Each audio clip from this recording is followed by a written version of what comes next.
Every year since man first went aloft in airplanes, daring young men and women have taken to the sky to thrill audiences with their talent, ability, and courage. Ladies and gentlemen of all ages, this is the first act, the grand opening. The white smoke, made by oil sprayed into the engine's exhaust, for a brief moment etches the maneuvers into the azure sky. Little canisters on the skydiver's boots generate the colored smoke.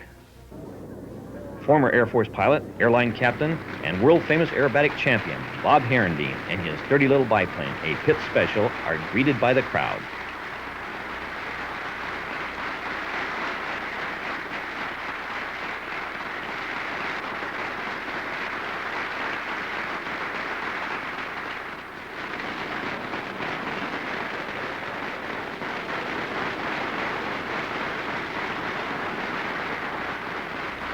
Over the years, airplanes have improved and flying techniques have become finely tuned.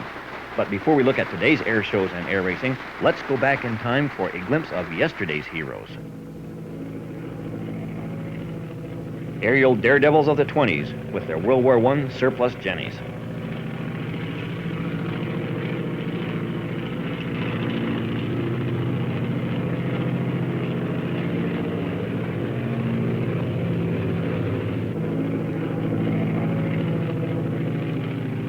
This fellow's going to wait until he's assured that his parachute works, even if it breaks his arm.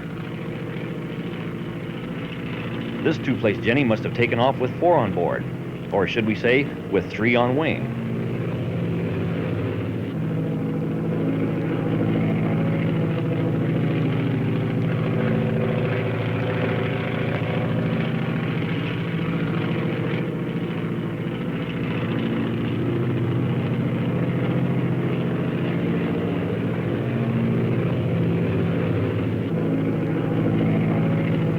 The most daring of all, changing from one airplane to another, high in the sky, and with no parachute.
On alternate years in the 30s, Los Angeles hosted the air races, but Cleveland became synonymous with the golden age of air racing.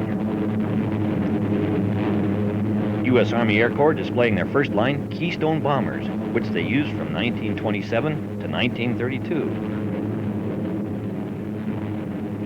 And their top-line pursuit planes of the 30s, trim little Boeing P-12s.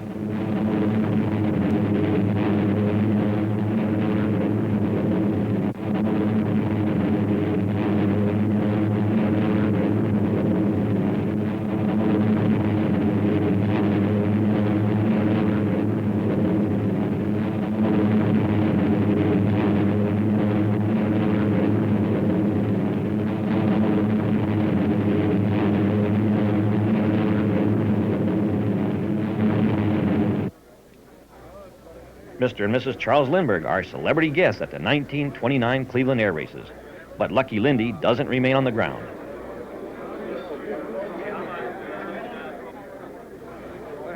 He agrees to lead the Navy Hi-Hats in an impromptu aerial demonstration. Lindbergh climbs into the cockpit of a current Navy carrier fighter.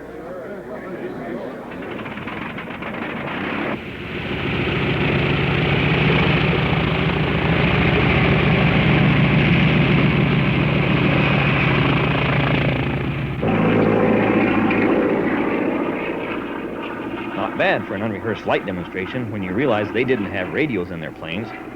Communications between pilots was limited to hand waving and head nodding.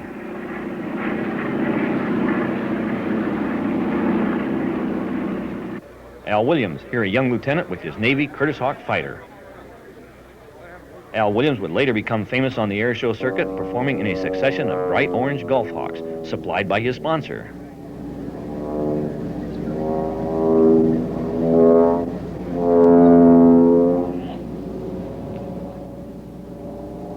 Cleveland, September 4th, 1931. Jimmy Doolittle with his Laird Super Solution wins the first Bendix Air Race.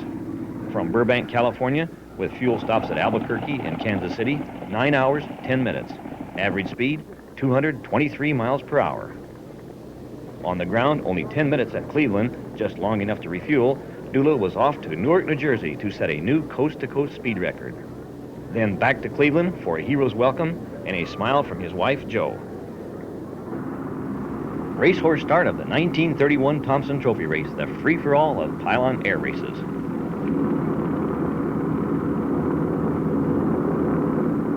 Eight powerful little racers take to the air, piloted by Jimmy Doolittle, Lowell Bales, Jimmy Weedale, Del Jackson, Bob Hall, Ira Eaker, Benny Howard, and Bill Ong.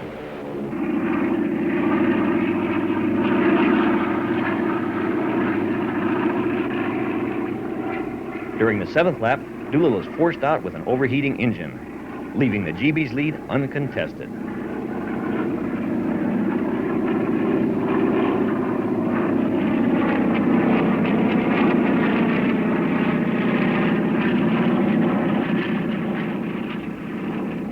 For all 10 laps, Lowell Bales, in his barrel-shaped GB, maintained the #1 spot.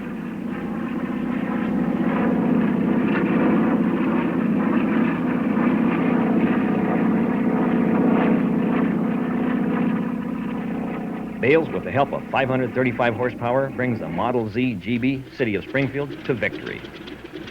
His average speed, 236 miles per hour.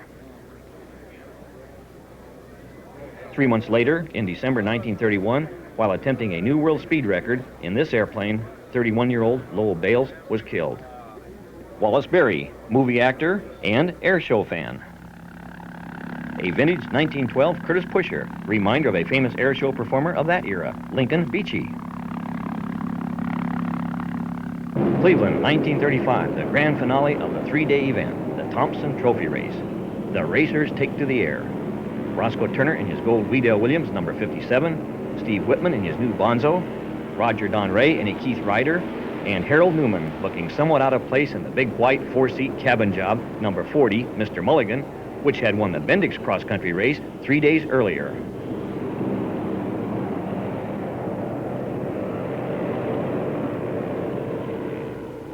To no one's surprise, Roscoe Turner, winner of the 1934 Thompson Trophy race, quickly moved to front of the pack.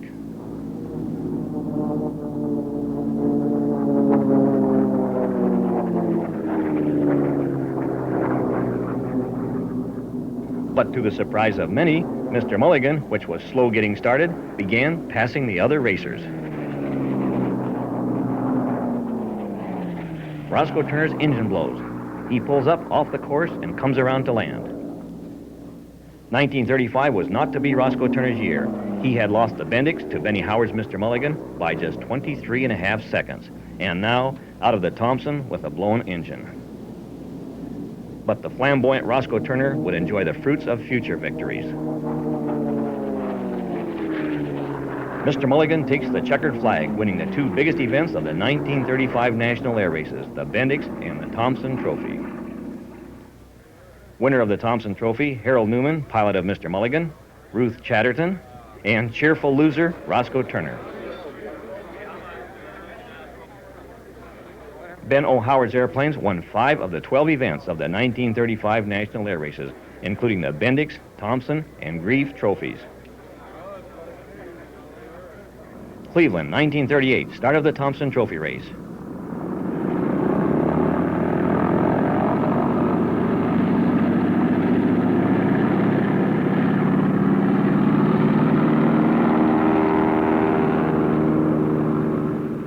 Roscoe Turner flying his Laird Turner Racer.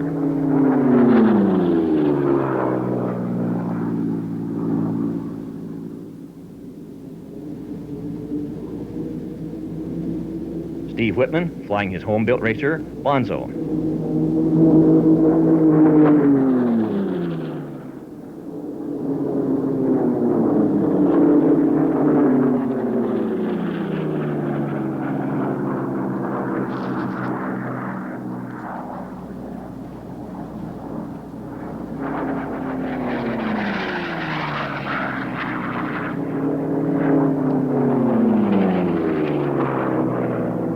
Roscoe Turner wins the 1938 Thompson Trophy. He will again win in 1939, making for him 3 wins of the Thompson and 1 of the Bendix. Cleveland, 1929. The women racers, a total of 9, flying a variety of stock airplanes, start arriving from Santa Monica, California.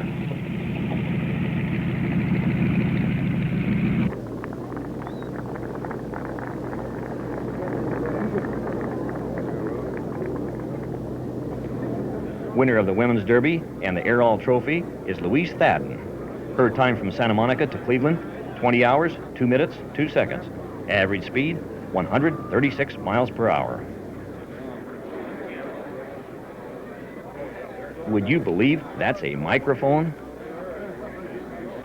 Now to decorate Louise Thadden's Travel Air, a wreath of flowers on an easel by her plane. No, that doesn't quite do it. Well, then take the flowers off the easel and throw them over the plane.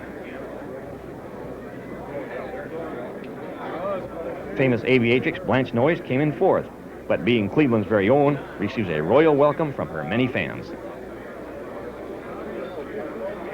She too flew a Travel Air, but her elapsed time was 4.5 hours more than Louise Thadden's.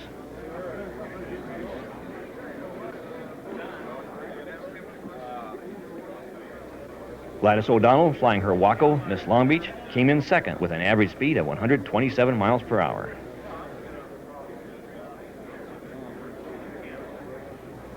Ever popular Gladys O'Donnell from Long Beach, California, participated in many events during the early national air races. Arriving from Los Angeles in her sleek Seversky fighter, Jacqueline Cochran wins the 1938 Bendix. Elapsed time, 8 hours, 10 minutes, 31 seconds. Her average speed, 249 miles per hour. Jackie Cochran would race in future Bendix cross countries to place 2nd in 1946 and 3rd in 1948, flying P-51 Mustangs. The incomparable Harold Johnson. To the amazement of everyone, Harold Johnson performed his airshow aerobatics in Ford Trimotors. Flying at ground level, Harold Johnson would haul the lumbering 3-engine airliners of the day up into breathtaking loops and recover right on the deck. Reno, Nevada has now become the air racing capital of the world. Every year since their first race in 1964, the annual mid-September event has grown. Among the classes raced are these little Formula Ones. They all must conform to the same basic specifications, use the same type of engine, the 200 cubic inch, 100 horsepower Continental, weigh at least 500 pounds, and have a wing area of 66 square feet or more. While still conforming to the required specifications, innovative designers and builders managed to produce individually distinctive racers. With their engines turning 4,000 RPM, these little Formula Ones do 200 plus miles per hour around the pylons.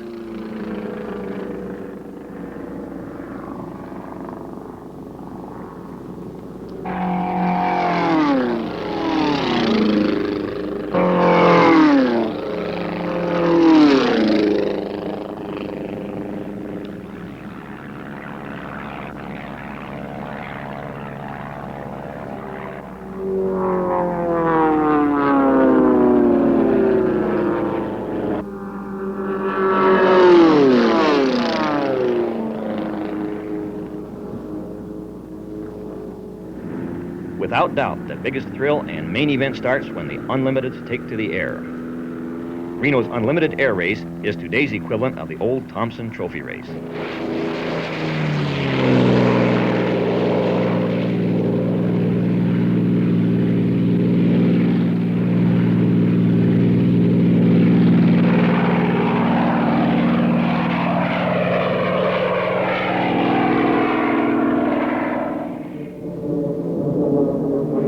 The Unlimiteds really get off to a flying start. After taking off, they circle and join up on the famous yellow P-51 piloted by veteran air showman Bob Hoover.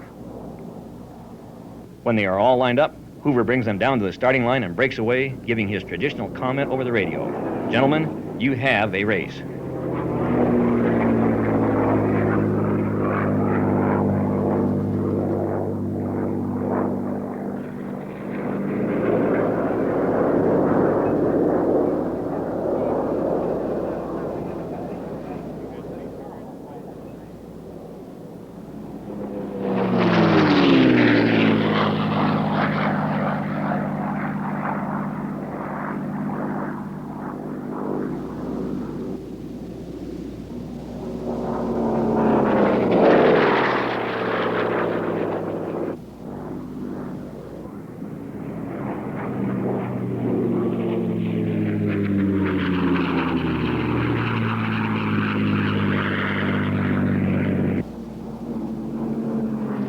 These big irons hit 400 plus down the straightaway.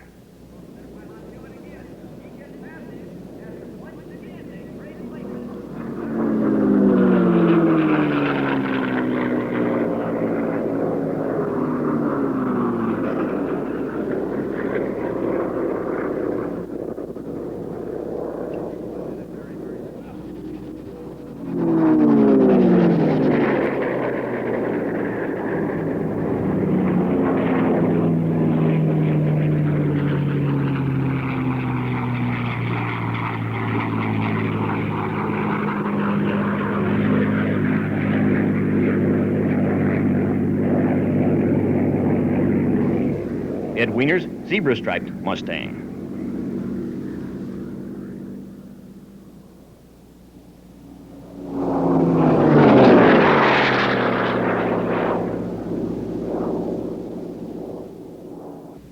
During the early Reno air races, many of the P-51 Mustangs were virtually stock.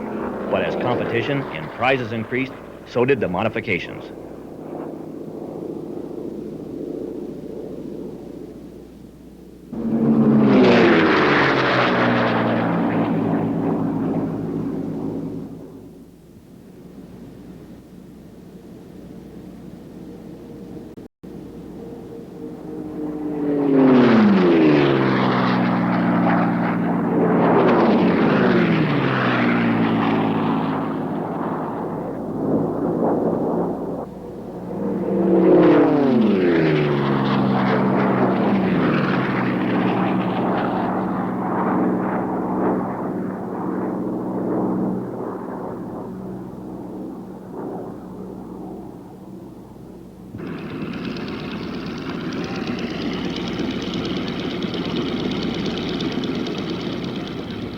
The winner, Darrell Grünemeyer in his highly modified racer, appropriately bearing the number 1. Young Darrell Grünemeyer, at the time a Lockheed test pilot, dominated the early Reno Unlimited races with his highly modified Grumman F-8F Bearcat, the Navy's last propeller-driven fighter.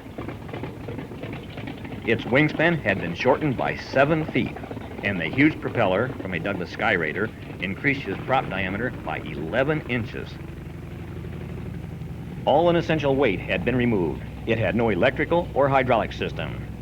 He used a small battery-powered radio for required communications and carried a one-time charge of nitrogen to retract his landing gear.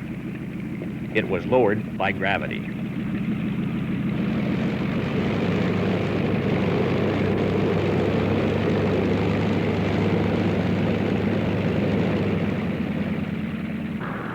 Another class of racers are the little home-built biplanes. Their engines must all be the same, 125 horsepower Lycomings. They must have 2 wings connected by struts, and they must have open cockpits. These specifications seem fairly restrictive, but the pilots and builders of these little biplanes started searching for designs that would be faster and could beat the others.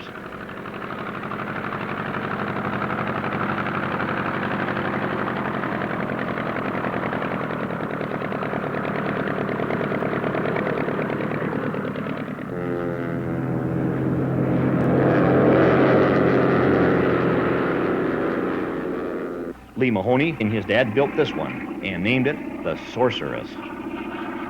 It had the required 125 horsepower Lycoming, it had 2 wings connected by struts, and it had an open cockpit. And it is fast, and a proven winner.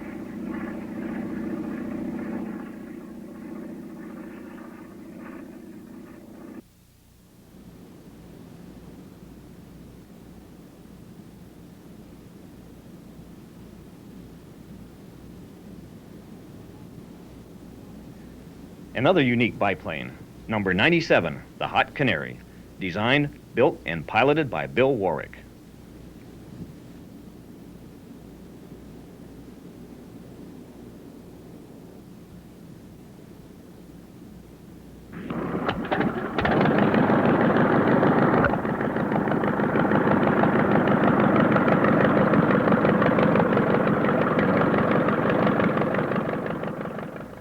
A daily air show far from applauding crowds. They call themselves agricultural applicators. We call them crop dusters. Here's a close-up look at one veteran ag pilot, Jerry Massey, who talked about his work.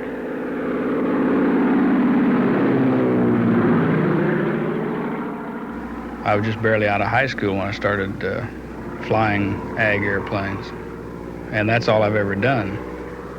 I've got about 10,000 hours now. That's probably not a lot of time as far as maybe some airline pilots and that, but all my flying is maneuvering actually all the time. And you might say that probably 4 or 5 landings an hour would be an average in the kind of flying that I do. In some operations, there's as high as 10 landings an hour in seeding and fertilizing. In spraying, there's probably 3 to 4 landings an hour. So you add all those up, in a day's time you make a lot of takeoffs and landings. And a lot of turns. There's a turn for each swath that's made. So it's a lot of maneuvering.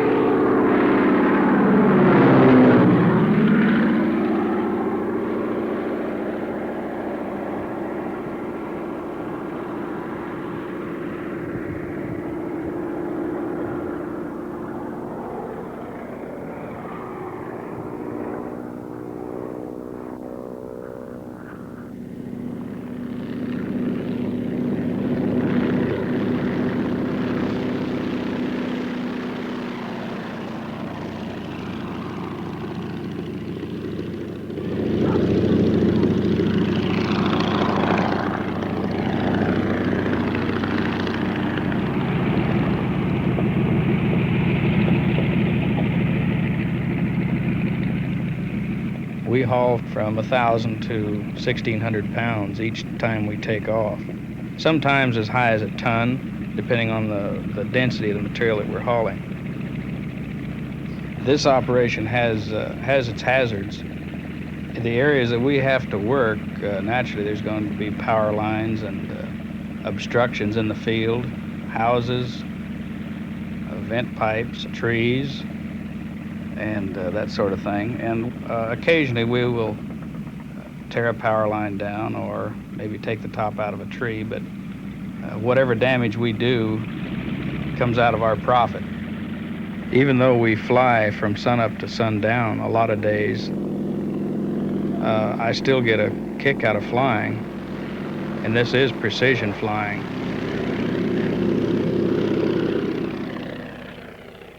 What does this professional pilot, Jerry Massey, who flies many days from sunup to sundown, who makes 50 to 80 takeoffs and landings in a normal workday, do in his spare time? He flies this beautiful little biplane, which he built. I spent 3 years building this aircraft in my spare time, and I've done some aerobatic shows around the country with it. This is what I do as a hobby in my spare time.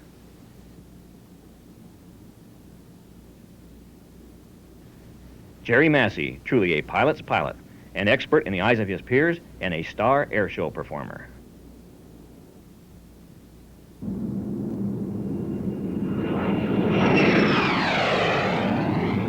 A U.S. Navy F-8U Crusader and two little fragile fighters from another time.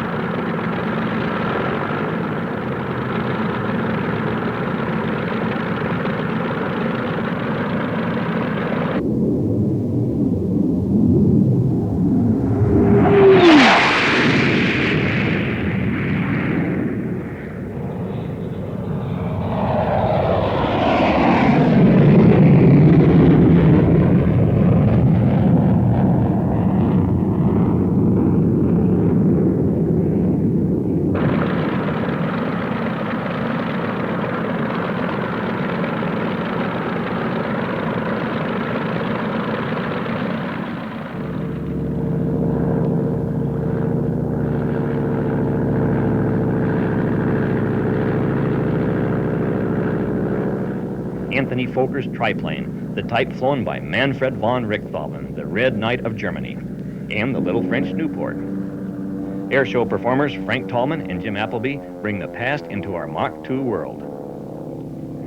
Top speed for both of these little airplanes is about 100 miles per hour. Both had rotary engines. Their crankshafts were bolted to their airframes, and their engines rotated with their propellers.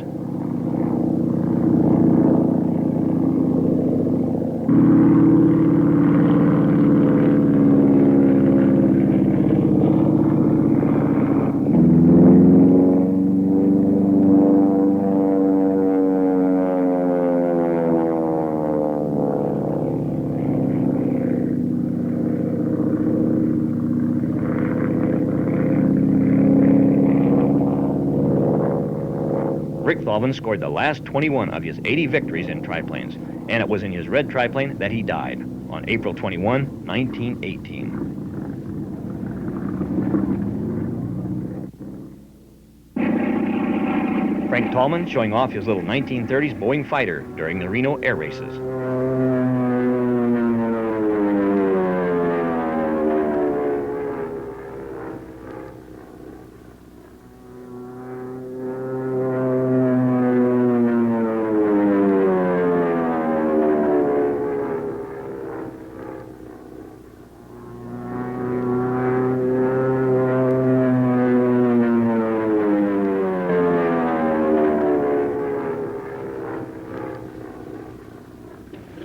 The next year, Frank Tallman brought his old Grumman J2F Duck to Reno to do things with it the Navy never dreamed of. During its long Navy career, the J2F was a sedate, straight and level, three-place utility aircraft. Handling this big old lumbering airplane is hard work, and at this time, Frank Tallman had one artificial lower leg.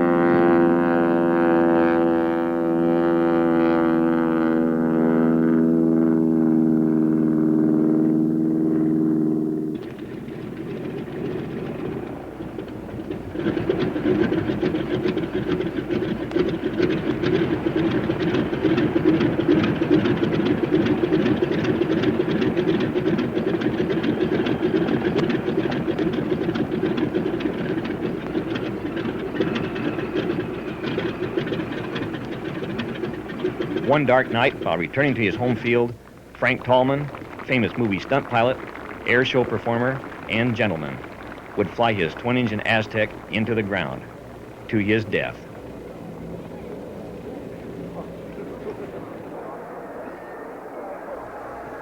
A truly great air showman, the one and only Art Scholl, with his de Havilland Chipmunk, prepares for his routine. Of all the air show aerobatic pilots, many believe Art Scholl was the best. He flew his series of aerobatic maneuvers extremely close to the ground, making a spectacular show for the stands, but leaving no margin for error.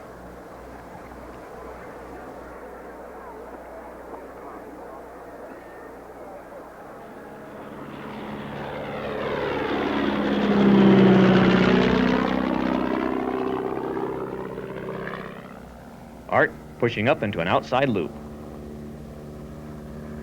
Art Scholl would continue to modify his Chipmunk, changing engines, adding steel reinforcements, and making the landing gear retractable.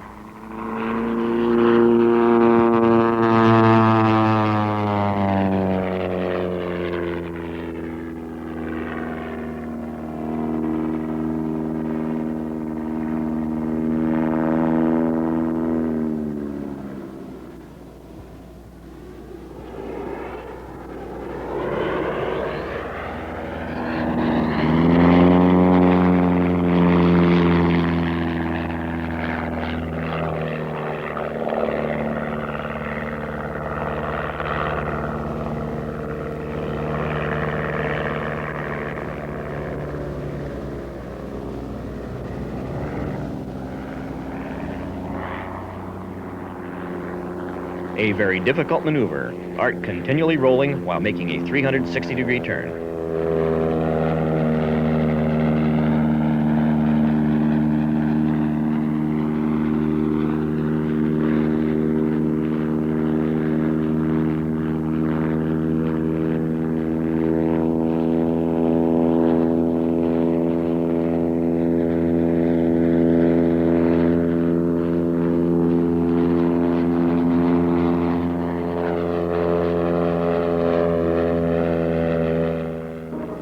And a spectacular Lomsevak.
On September 16, 1985, 53-year-old Art Scholl, doing an inverted spin in his two-place pits with an onboard movie camera, shooting a point-of-view shot for the film Top Gun, spun into the ocean.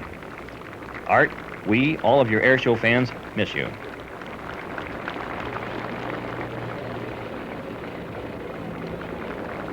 Every 2 years, the world's aviation industry from the east, from the west, and from developing countries converge on Paris to participate in a week-long grandiose air show.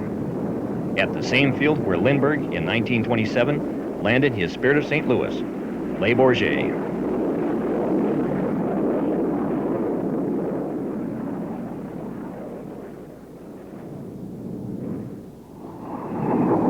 A performer from Czechoslovakia, famous aerobatic pilot and Omnipol test pilot, Jacques Souk, flying a magnificent series of maneuvers.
in which the pilot pushes the stick forward, imposing negative G loads on both the airplane and himself.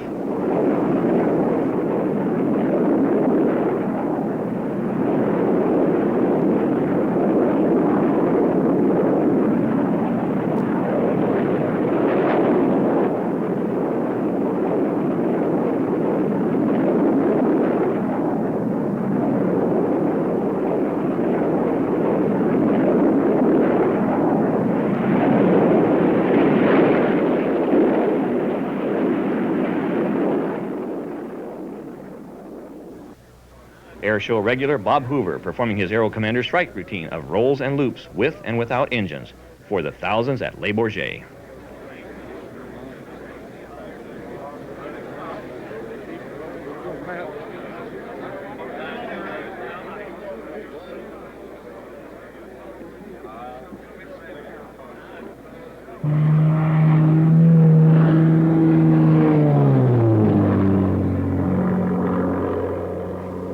Shutting down both engines and feathering the props, turning the Shrike into a glider, Hoover trades altitude for his maneuvers, knowing just when it's time to land.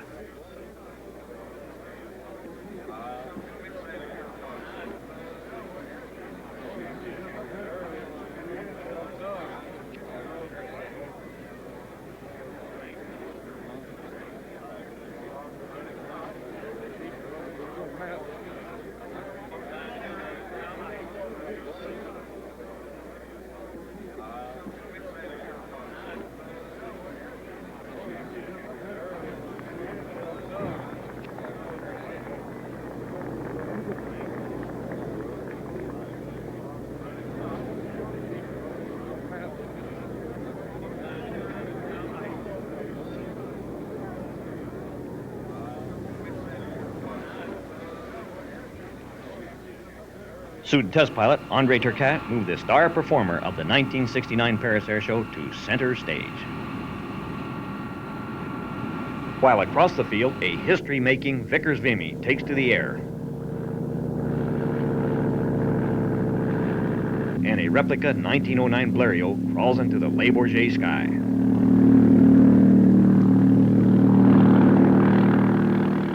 A Vickers Vimy bomber, just like this one, piloted by British aviators Arthur Brown and John Alcock, on June 15, 1919, crossed the Atlantic Ocean.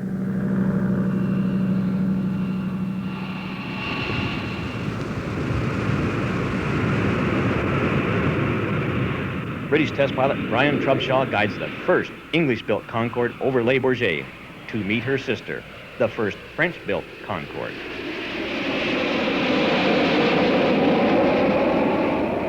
With her 4 Olympus engines at full power and afterburners lit, the first French Concorde was on her way to join her English sister in the Paris sky.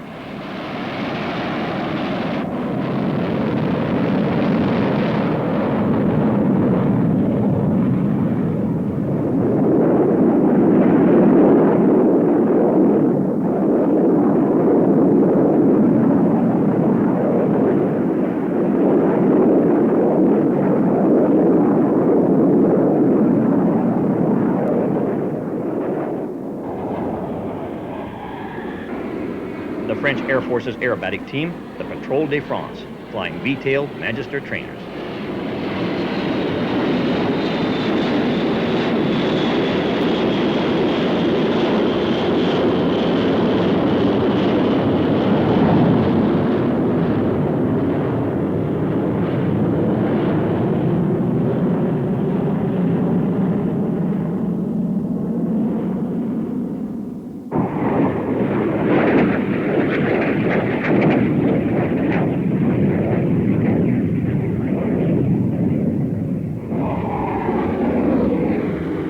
Italy's team flying Fiat G91s.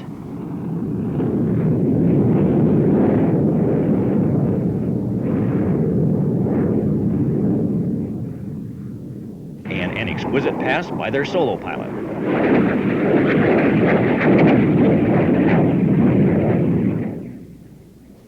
The very appropriately named Red Arrows, Great Britain's team from the Royal Air Force's Central Flying School.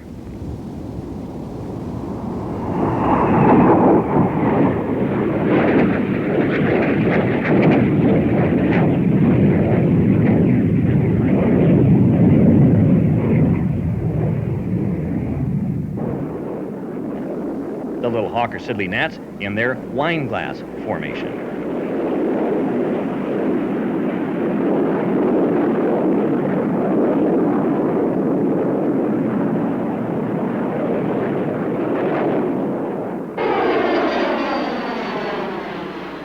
The U.S. Air Force's Thunderbirds became the world's first military demonstration team to fly supersonic aircraft when they appeared on the 1956 air show circuit with North American F-100 Super Sabres. They flew F-100s for 13 years until they switched in 1969 to F-4 Phantoms.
The U.S. Navy's flight demonstration team, the Blue Angels.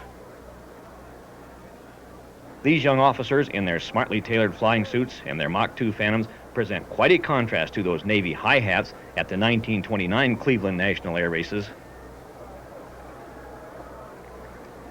The Blue Angels and the Air Force's Thunderbirds represent the ultimate in elite fraternities. The average tour of duty is 2 years, but their tours are staggered, so there is always a mixture of second-year veterans with new members. They actually select their own replacements.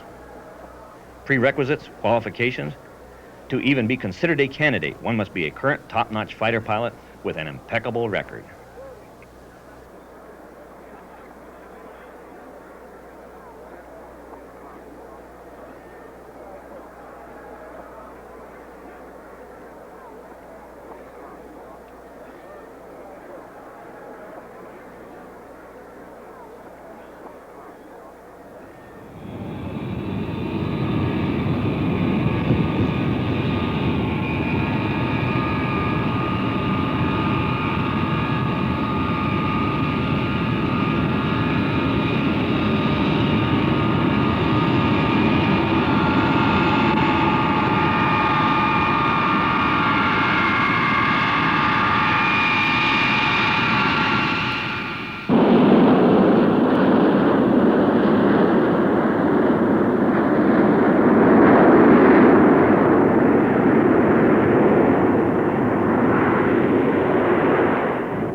When filming this, we interviewed one of the Blue Angels, Lieutenant Skip Umstead, the number 6 solo pilot. Here are his comments. I think that being a Blue Angel is definitely a very rewarding type of a job, in that we have the privilege of being able to represent all of our contemporaries in naval aviation and represent the Navy itself, both here and abroad.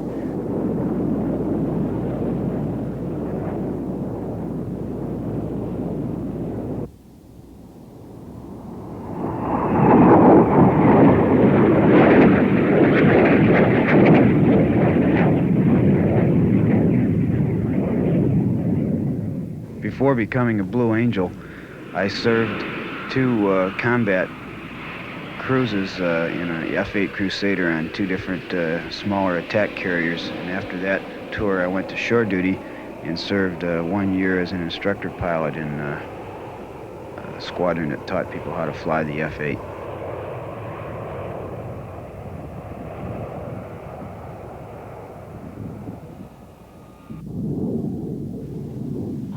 When a pilot's selected to be a Blue Angel, he reports to the team, as I did. And then the first great challenge comes when you first start flying the Blue airplanes. We go out to El Centro, California for our winter training. And winter training lasts about 2 months, flying 2 times a day, 7 days a week. And it's almost like learning how to fly all over again, even though you're a very accomplished pilot when you report there. We go out and fly the same maneuver. Maybe it'll be a diamond roll over and over and over again. Diamond roll and reversal, diamond roll, until that's what you're dreaming about at night. And finally, after the end of about 2 months, we feel that we have the ability to do this maneuver good enough to do it in front of a crowd.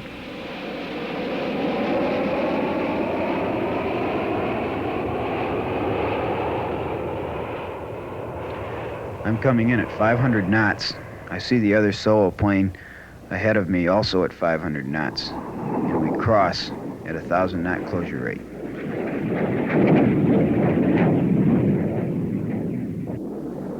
Flying to me is my chosen profession, and I've always enjoyed every bit of flying I've done, whether it's been in a slow airplane or a Mach 2 Phantom.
During Skip Umstead's first year with the Blue Angels, when this was filmed, he flew aircraft number 6 as one of their 2 solo pilots.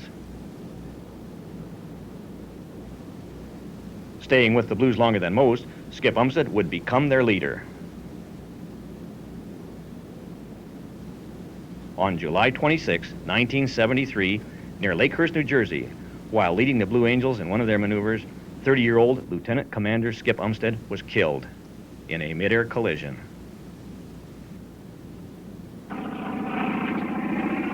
Their names are legendary, those great air racers and air show performers. Jimmy Doolittle, Charles Lindbergh, Lincoln Beechey, Roscoe Turner, Benny Howard, Harold Newman, Steve Whitman, Jimmy and Mary Hazlip, Charles Speed Holman, Lowell Bales, Ernst Dudette, Milo Burcham, Jimmy Weedell, Amelia Earhart, Louise Thadden, Gladys O'Donnell, Dorothy Hester, Blanche Noyes, Jackie Cochran, Betty Skelton, Rudy Kling, Harold Johnson, Roger Don Ray, Mike Murphy, Doug Davis, Bevo Howard, Tex Rankin, Art Chester, Earl Ortman, Dwayne Cole, Bill Falk, Rod Jocelyn, Tex Johnson, Bob Downey, Cook Cleland, Harold Cryer, Frank Tallman, Art Scholl, Tony Levere, Bob Herendeen, Charlie Hilliard, Bob Hoover, Darrell Grenemeyer, Lyle Shelton, Steve Hinton, Skip Holm. There were others, and there will be more. Now for some classic historical shots. Germany's greatest airship, Hindenburg, arrives at Lakehurst, New Jersey from her routine Atlantic crossing. Early evening, light rain, gusty winds. May 6, 1937.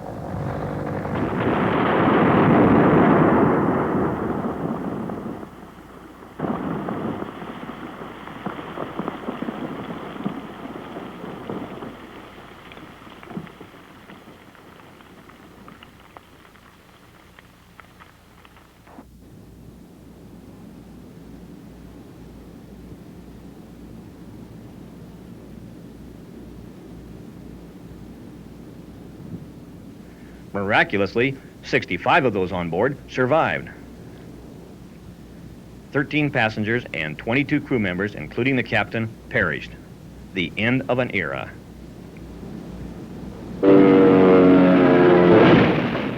Daring pilots doing early movie work.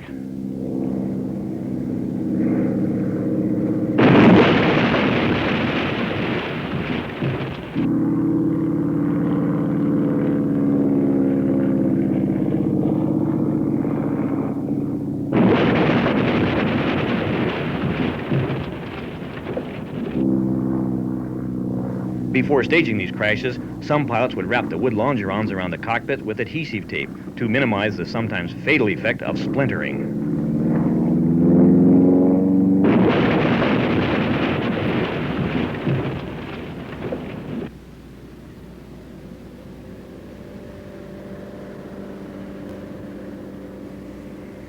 Crashing airplanes for the movie cameras in the 20s and early 30s was definitely a hazardous profession.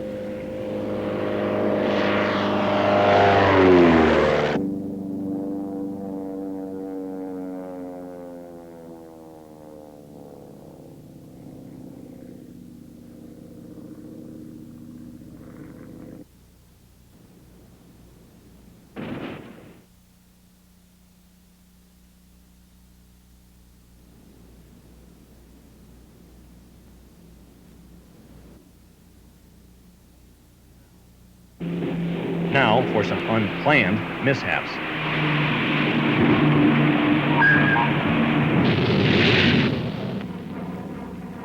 On aircraft carriers during combat, every day was an air show.